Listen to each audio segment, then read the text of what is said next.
Dude, I am so excited, man. Kill the Lights, one of my favorite bands. Absolutely love everything you guys do, man. So I'm so excited for the new music, excited for this interview, man. And this is the way to start a week off. Cool, man. Thank you very much.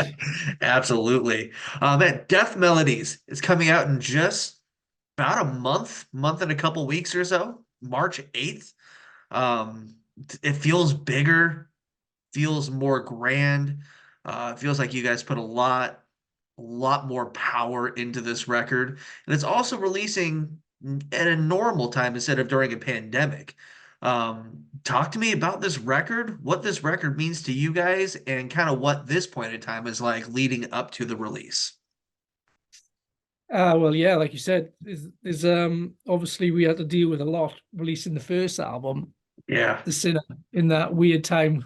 I yeah, mean, being in a touring band for the last 20 years, that's obviously my where I've been, and then not being able to releasing an album and not being able to tour it was just like what? I just right, really I just couldn't understand. It's the first time in my life I ever felt trapped. I couldn't leave anywhere. I couldn't go out. I couldn't. And I was just like, that was very strange. yeah, So yeah. So while we what we were obviously waiting for the pandemic to stop, so we were all just chatting online. So we just thought we may as well just start writing our second record because we had so much time on our hands. right. So yeah, we just luckily before the pandemic started in 2019, we was all together in LA. Mhm. And we wrote a couple of songs there, Broken Bones being one of them. Nice. Um, Okay. so that was already done. So we were like, okay, we may as well just carry on the ball rolling in 2020, and because we had nothing else to do. And we were just file sharing back and forth everyone's ideas and stuff, and a few songs came that way. But it was a bit lifeless, you know what I mean? Because there's no one in the room with you, so you can't feed off anyone's like energies or everyone's like different ideas and stuff. So then a couple of songs were written that way. I think Man Without a Face was written um via the internet. Okay. And then Canada opened, which was Okay. good, to vaccinated people. So we were like, I'm from the UK and Jay's from the UK, and the Americans could go there too, the rest of the guys. So we were like, well, let's just all fly to Canada and just rent an Airbnb and just stay there for like 10 days. And then Nice. that's how we basically wrote most of Death Melodies there. Okay. Was The Sinner written and completed before the pandemic hit? Because it released in August. So, like, fairly, I guess we didn't know it was early on, but early on into the pandemic. So, what was that record completed beforehand, or was it completed during? And was it tough to release that when you guys released it? Um, yeah, The Sinner was 2 years old, by the time we released it. Wow. So yeah, it was quite awkward.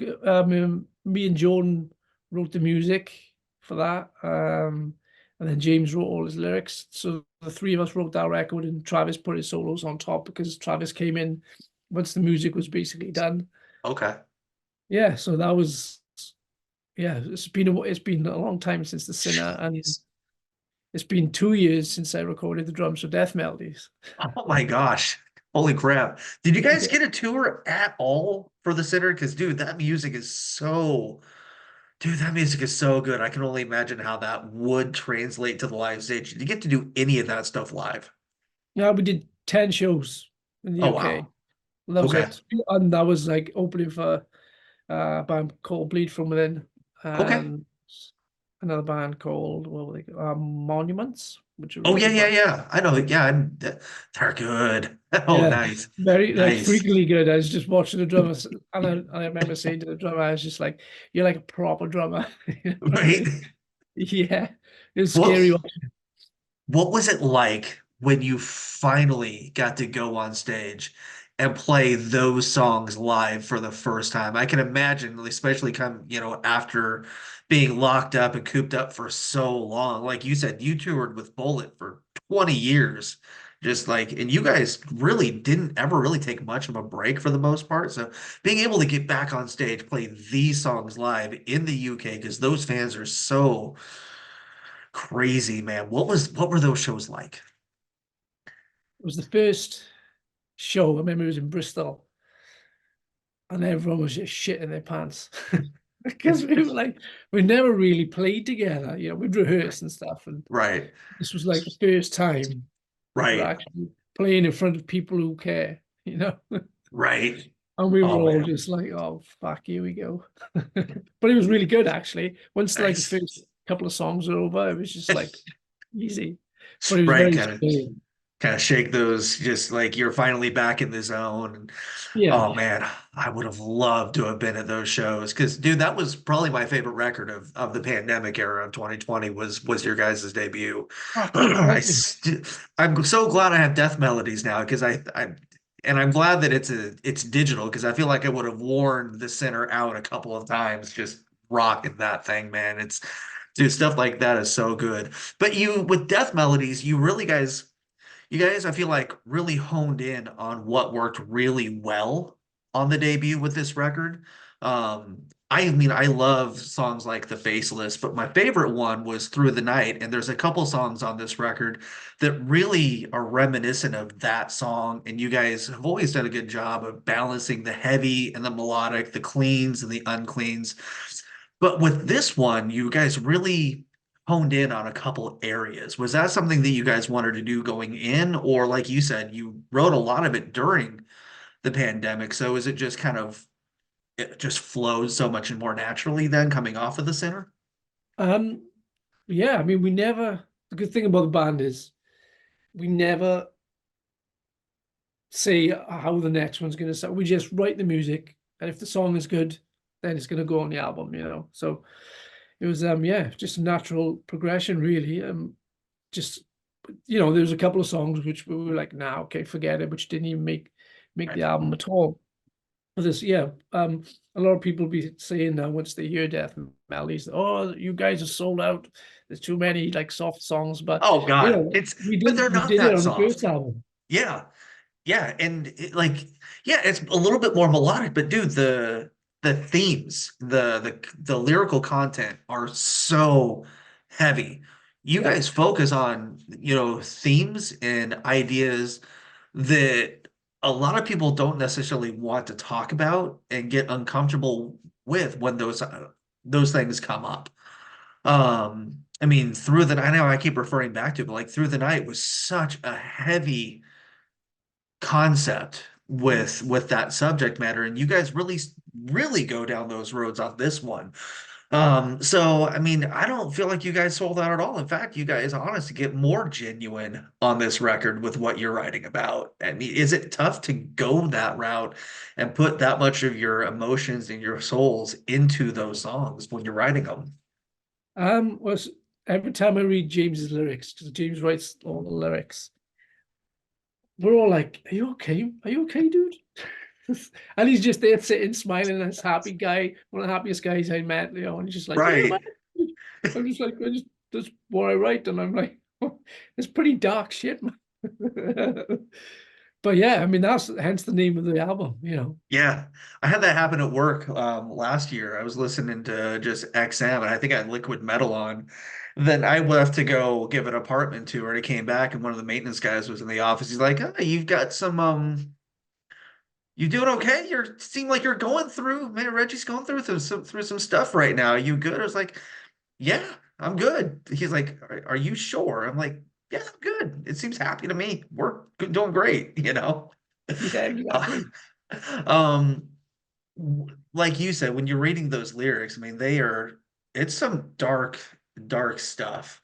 Um, how therapeutic is that for you guys when you're playing that live? Because I feel like everybody feels that way a lot of the time, especially in 2020 when you wrote a lot of these songs. How therapeutic is that music to play live and just kind of put yourselves in that mindset? Is it tough to separate yourself from those thoughts and those mindsets when you're playing them live and going back to those places sometimes? Or maybe that a question for when you're seeing him do that.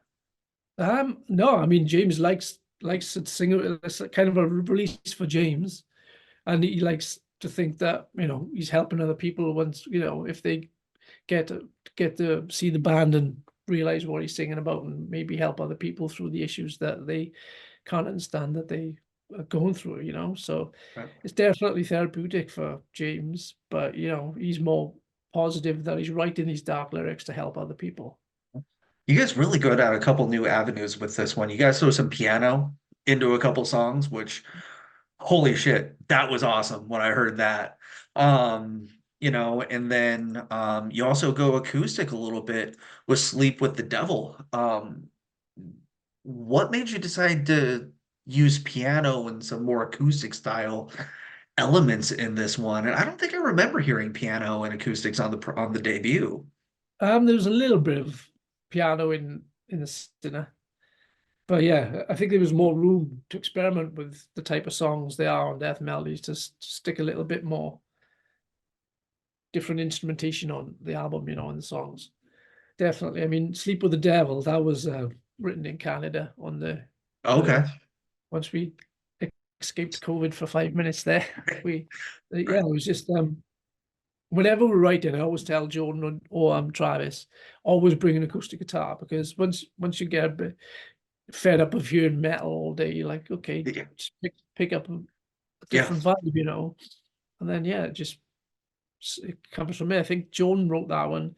I think that's been around in Jordan's head for like 15 years, that part. Right.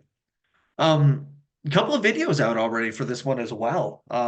It really feels like you're putting a lot behind this record. The From Ashes video is probably my favorite one, which it's a simple video, but it's still really freaking cool. Out of the videos you guys have done so far, is there any of them that stand out as being the most fun to do? Or when it was over, you're like, oh, that's the one. Like, what stands out about the videos so far? Um, Basically all the videos were shot in 2 days. We shot 5 videos in 2 days.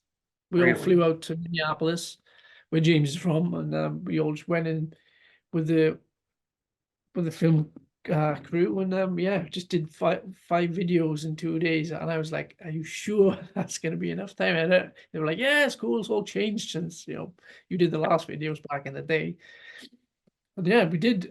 My favorite video is probably "Hear You Scream" because of all Okay. the production that went into it.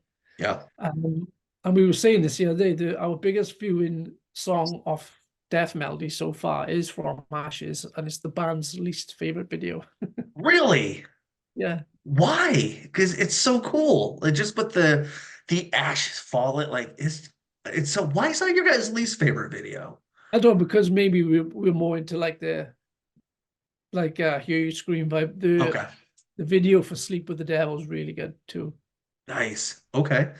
Okay. I mean, as the drummer, and it really feels like you really let the chains off and really let loose on this one. How much fun were these drum parts to record and throw down? Because it just seems like you're having a fucking blast on this record.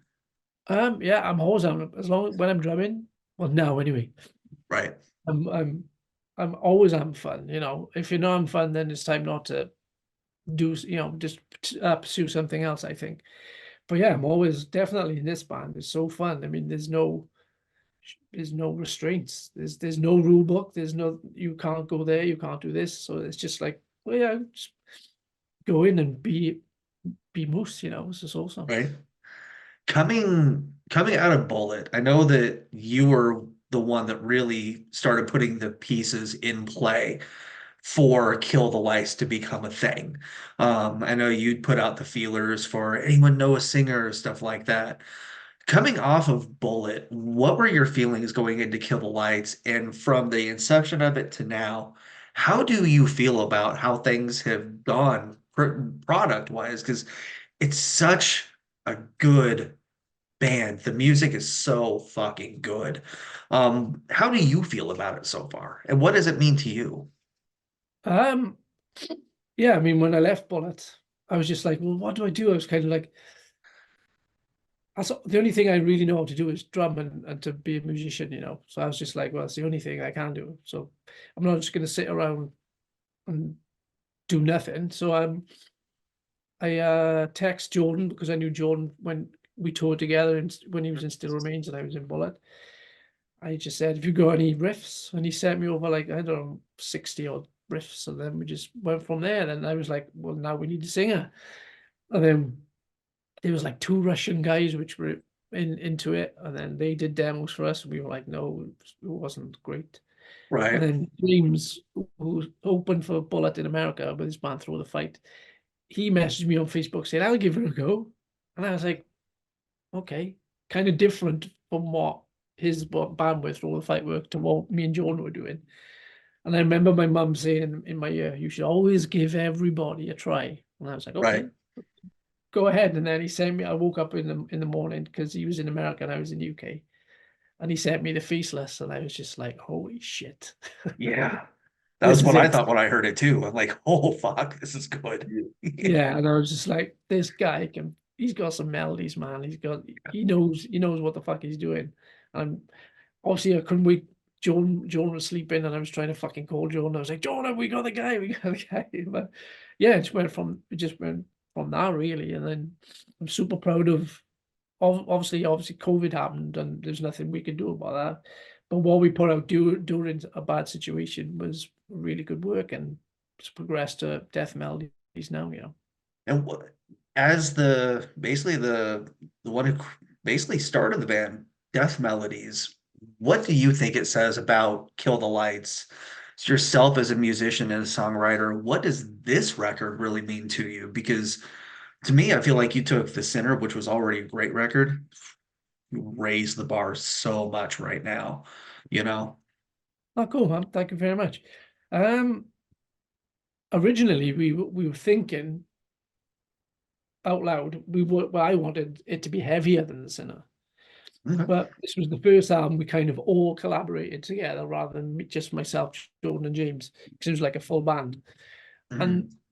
the rule always is, if it's a good song, it goes on the album, and then all these Right. songs were just rolling in, and we were like, "Fuck it, it's a good song, it's going on the album." So just that's what happens, and maybe the next album will be heavier or maybe even lighter, depending on the style of songs. Right. But I feel like this record is super heavy. People may be focusing on those maybe one, two, or three songs that are a little bit more melodic. But dude, like you got Hear You Scream, you've got Scapegoat, you got Man Without a Face, you've got Ghost of Yesterday. Dude, this is a heavy record. Like it Mhm. really is. Like you guys didn't hold back at all. So I mean, I feel like like the melodic stuff is so popular with radio and stuff right now. So yeah, people are gonna maybe focus on that, but like, dude, like it's not a soft record at all. Like the heavier stuff is heavier. The melodic stuff is maybe more melodic, but like to me, it's a perfect combo. And that's what makes a record so great is like nobody wants to hear the same song for 10 songs all the way Yeah. from front to bottom. You've got to take people on a journey, like kick them in the balls at the beginning, let them recover halfway through, and then just kick them in the gut on the way out. And I feel like that's what you guys have done here. Like it's no two songs sound the same. That's why I love the music so much because I've listened to it like 5 times since they sent it to me last week, and I'm still finding little tidbits you guys have woven in there on each song, man. To me, you guys killed it. Cool, man. Well, thank you very much. I mean, Yes. yeah, that's what we want to do. We don't want to like a record that sounds song one sounds like song two, three, four, five. Mhm. You've got to go on that journey musically, otherwise it's not going to be a very interesting album. Yeah, and I mean, not to bring it up, but like even with Bullet for a while, I feel like it got to where like with a Bullet record, we knew like it's gonna be good. We know what we're getting with Bullet.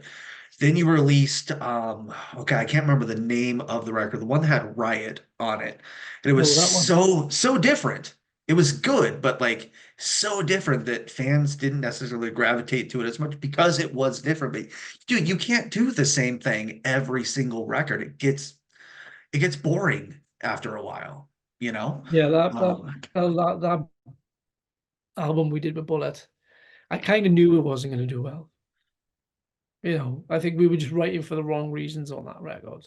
Gotcha. I remember, I don't know if you probably don't remember, but I interviewed you and Padge in 2013 on that tour cycle. And you guys didn't seem like you were having as much fun as you guys have had in the past. It seemed like something seemed you didn't really want to talk about the record that much, I think. But it was still one of my favorite shows I've been to. And I think it was my first time seeing you guys as a band. But with Kill the Lights, dude, like, ooh, I don't know how people can not. There's nothing to not like about this record, man. It's so I'm going to listen to it again 5 times again today when I get off of this interview, just because I love it so much, man. You killed it. I can't wait to have it, a download of it to where I can just have it on my phone and just blare it. I'm going to make my kids love this record. So yeah. Um, man, dude, thank you so much for taking time today again. Thank you for the good music. Thank you for the band and everything you do. And what does 2024 look like for Kill the Lights? You guys get a tour on this record. Yes, we are. Actually, we just got our some dates finalized today.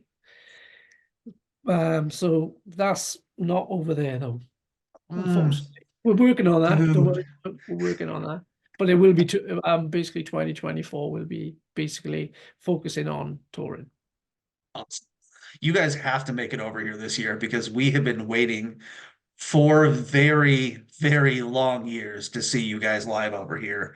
And man, I can't, whether it's on a festival or a traditional tour, man, cannot wait to see this stuff live. I've got my playlist of what I want to see you guys play live. Even if you do both albums all the way through, I'm there. So, man, again, thank you for doing this today. Thank you for the new record. Thank you for doing another record. And thank you for the music.